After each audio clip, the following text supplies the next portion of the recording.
Hey, what's up, guys? What's up, guys? We're living in a world of Black Adam versus Black Panther and who has the BB box office.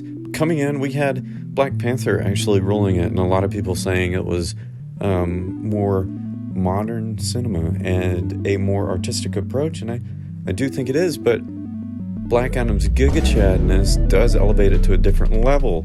So, as we're thinking about this, we should actually start trying to think about why the media is becoming so different and why the movies we used to like aren't as good as the movies we're seeing now, and why artistic interpretation keeps getting higher and higher as we move on. Let's say you're watching something like Marvel, for instance, and you're watching Iron Man 1, you're like, oh my god, I love this, right? And then Iron Man 2 comes out, you're like, got a little better, right? I don't know how they're going to keep doing Iron Man 3. You're building the universe. You're setting more and more expectations per film, and that's what something Marvel's been doing, is they've been setting steady expectations to get better and better. And the problem is when you're setting those clear expectations and you have the clear grades, it's also clearer when you fall off hard. Talking about Black Panther, there's moments in it that shine, and there's also moments in it that don't shine at all and are very cringy or acted out in a poor way. No, it's no discredit to the writer or anything that was wrong with the movie. It wasn't what I thought would be one of the coolest movies I've seen. And all the hype surrounding it, saying it was like amazing, I didn't really see it. No, I also went and watched Black Adam the week before, and I went into it with very low expectations. I believe everybody did, because it's Dwayne Johnson in DC, which is a hilarious combo within itself. But I had more fun watching Black Adam than I did Black Panther. I respected Black Panther more, and I loved the visual flair and color and style of it more. But I like Black Adam for being simply a fun movie. I don't know if that's wrong for me to say. I don't know if this is a revolution or anything crazy. But I just think people want to see fun movies.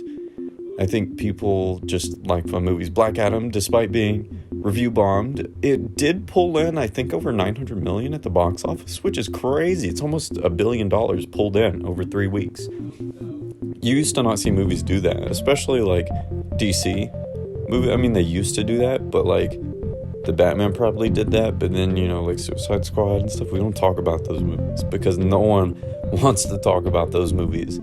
No one wants to talk about old DC. Now, new DC has a pretty good starting point where Dr. Fate actually seems pretty cool, and The Rock's character concept and what he was doing pretty much showed a lot of love and spotlight for every character in the film. And I really respect Johnson's craft here when it comes to Black Adam, because I know it sounds like I'm praising the movie and we're not getting much into the topic of what I wanted to talk about, but you have to understand where I'm coming from, because Black Adam simply is just fun. And everyone gets a spotlight, which is great. And you could feel it during the movie. You could feel that it wasn't a one-man show, and he wasn't trying to steal anything, but he was trying to elevate everyone to almost the same level, if not equal to Black Adam, which is good. Let's lean into it a little bit. Why don't you see more Marvel movies doing that and sharing spotlight with some side characters or whatnot? Russo brothers did a pretty good job of it, juggling multiple characters in like Civil War and such forth. But then you have things like She-Hulk. But everything else I've watched in Phase 4 kind of sucks, blows dookie. Loki is like it's got the Loki crown on a turd, right? It's a great show for what it is, but everything else isn't really there. Falcon and the Winter Soldier, I caught up, I liked it, but it was alright. It's okay. I didn't like that they let the bad guy go, because Marvel's gotten to the point to where they're like, they can't really dislike bad guys because they're good people too. They're like the Kanyes of cinema, where you have like somebody like Thanos, and then you'll have you'll have Peter Parker be like, but Mr. Stark, his people died, Mr. Stark, he's tragic, Mr. Stark. It's like, no, Spider-Man wouldn't say that because he's smarter. It'd probably be a dumb Avenger saying that or something, but it's like, think about the life you could spare if you let him go and learn his lesson. There will be no more murder. And it's like, even in Captain America versus the Winter Soldier, you have the main antagonist literally kill people and commit acts of terrorism. But she's not a bad guy because she can't be seen as a bad guy. She's fighting for something good. So it's okay to kill people, and it's okay to not kill people, but it's preferably not right to kill people, so you don't kill people, but you can when you have to. The Marvel rules are weird. That's why Black Adam's just fun. Moving into it, what are the art expectations that are being set? Can I go into the theater and have fun with a movie, or do I have to go into the theater and have a boring time with a movie? Or do I have to go in expecting some high art value from it? I think there's a fine line where you can include high art inside of something that is much more mediocre than the concept presents. You could have high art in Black Adam. Now there probably was, I don't know what you would consider, maybe like imagery of God or and whatnot Black Adam was portraying. But there was a nice balance between humor. It felt like real people, but not like mega grounded people. It felt like real people in a comic book, if that makes sense. Like the civilians in a comic book world and how they would act. Just not as cliche and dialed to that tone. But what I'd like to get into is why can't we just go and watch something? Why can't we go see a spectacle? And that leads me into Jordan Peele, where his movies are kind of creating a spectacle.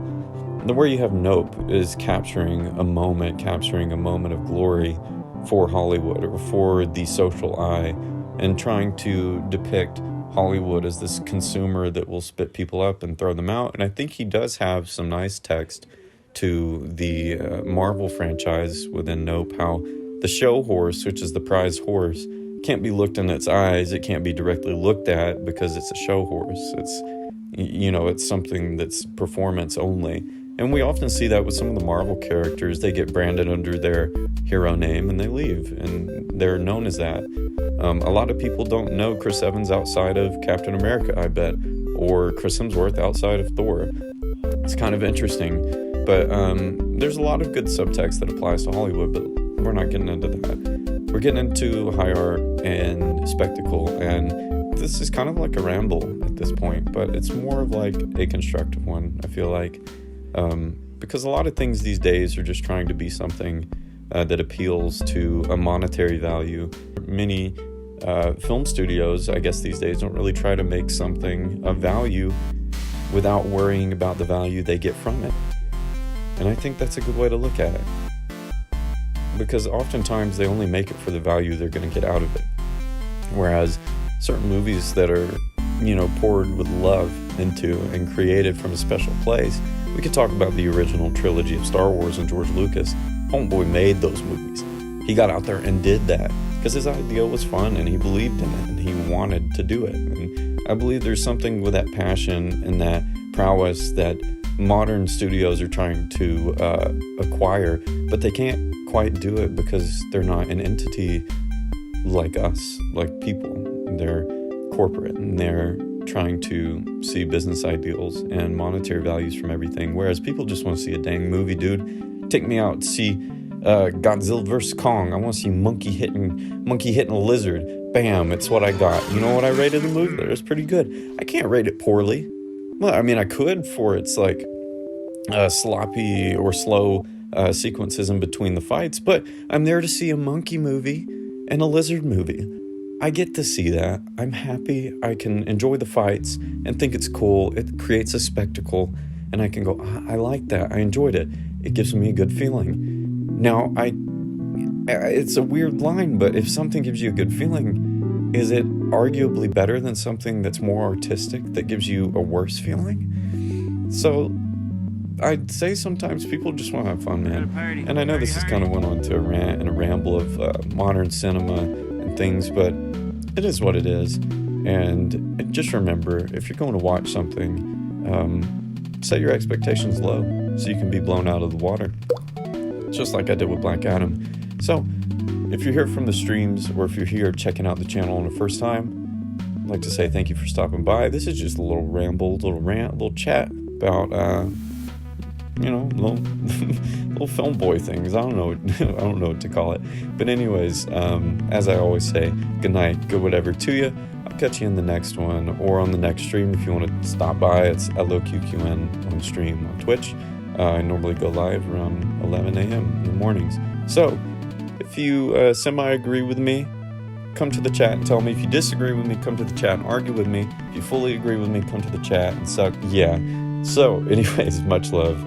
Good night. Good whatever it is. Good morning. Good whatever to you. This is your boy. I'm signing out.